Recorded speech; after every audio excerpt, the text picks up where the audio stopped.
So I'm going to talk to you about the first and second fingers together on the string.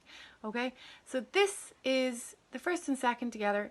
It definitely creates a little bit of tension in the thumb because it's a new position and it's not as comfortable as second and third being together. So basically what I'm going to say is you need to keep checking in the mirror to see what your thumb is up to, and just be aware, like I've been playing violin so long and I am still prone to building up tension here. Okay, so you just need to keep a check in the mirror. The mirror is the best place to actually see what's going on. So take a look at this.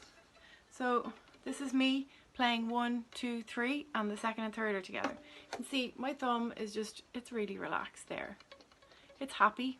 Okay, now I move to first and second together and immediately my thumb, first and second together, immediately my thumb is trying to tense up.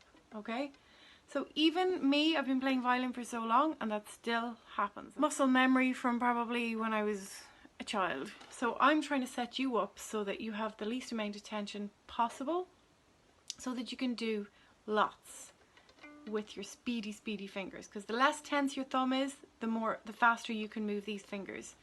Okay, so this, do the first and second together, 1, 2, 3, 1, 2, 3, 1, 2, 3, 1, 2, 3, 1, 2, 3, and just keep an eye on what the thumb is doing. Okay, it doesn't stay rigid.